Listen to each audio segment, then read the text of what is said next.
اسرائیلی وزیر اعظم نے جنگ بندی کے امکان کو مسترد کر دیا۔ سیز فائر کا مطلب ہے اسرائیل حماس اور دہشت گردی کے آگے ہتھیار ڈال دے، نیتن یاہو کا بیان۔ ورلڈ کپ میں پاکستان اور بنگلہ دیش کے درمیان میچ کچھ دیر بعد شروع ہوگا۔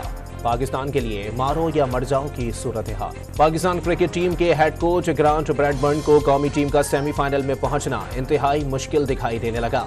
قسمت کے مہربان ہونے کا انتظار کرنے لگے۔ مفادات کے ٹکراؤ کے معاملے پر پی سی بی کی کمیٹی نے تحقیقات کا آغاز کر دیا۔ انضمام الحق کے معاملے پر پی سی بی نے گزشتہ روز تحقیقاتی کمیٹی تشکیل دی تھی۔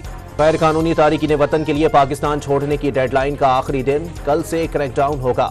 فورن ایکٹ کے تحت گرفتار کیا جائے گا۔